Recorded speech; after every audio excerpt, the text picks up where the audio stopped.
أعوذ بالله من الشيطان الرجيم. بسم الله الرحمن الرحيم.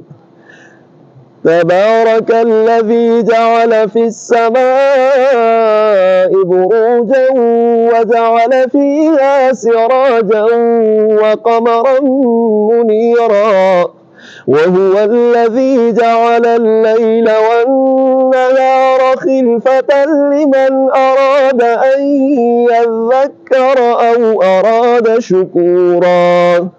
وعباد الرحمن الذين يمشون على الأرض هونا وإذا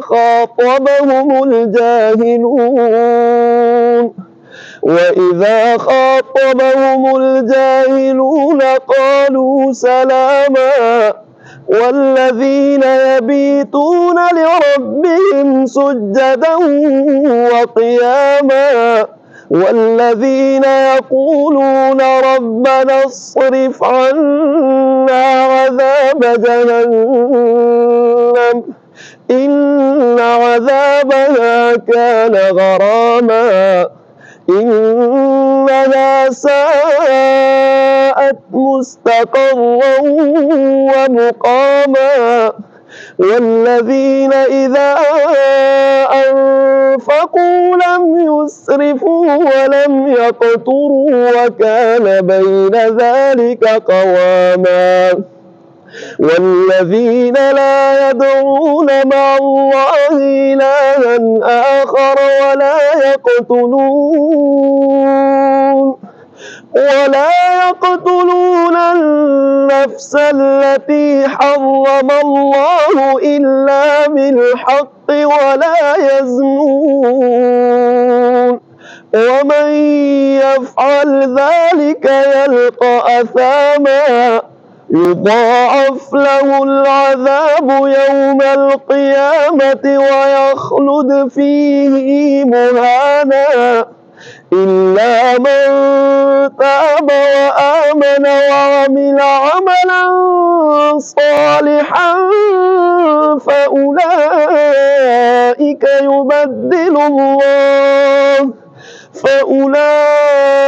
يبدل الله سيئاتهم حسنات وكان الله غفورا رحيما. ومن تاب وعمل صالحا فإنه يتوب إلى الله متابا. والذين لا يشهدون الزور وإذا مروا باللغو مروا كراما. والذين إذا ذكروا بآيات ربهم لم يخروا عليها صما وعميانا. والذين يقولون ربنا هب لنا من أزواجنا وذرياتنا قرة أعين واجعلنا للمتقين إماما. أولئك يجزون الغرفة بما صبروا ويلقون فيها تحية وسلاما خالدين فيها حسنت مستقرا ومقاما. قل ما يعبأ بكم ربي لولا دعاؤكم فقد كذبتم فسوف يكون لزاما. صدق الله العظيم. بسم الله الرحمن الرحيم. إنه لمن دواعي الغبطة والسرور أن يكون بيننا في هذا المسجد الكبير العالمي، وخاصة شيخنا العالم القارئ الحافظ الأخ محمد إحسان حفظه الله تعالى إمام المسجد في هذه المسجد الكبير. وبهذه المناسبة أولا أتقدم الشكر والامتنان لهذه الفرصة العظيمة في هذا المسجد، ولهذه الزيارة الميمونة التي أدخلت الفرح والسرور على قلوبنا.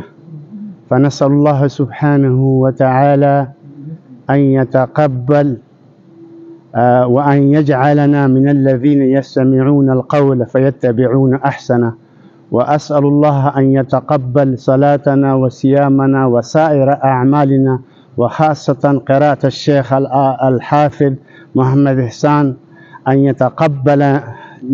يتقبل الله سبحانه وتعالى وجعلنا من المقبولين. وبهذه المناسبة مرة أخرى أكرر شكري لزميلي وصاحبي الأخ إحسان الذي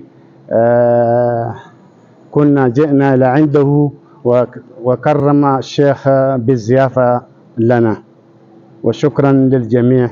وأسأل الله سبحانه وتعالى أن يتقبل سائر أعمالنا إنه سميع قريب مجيب.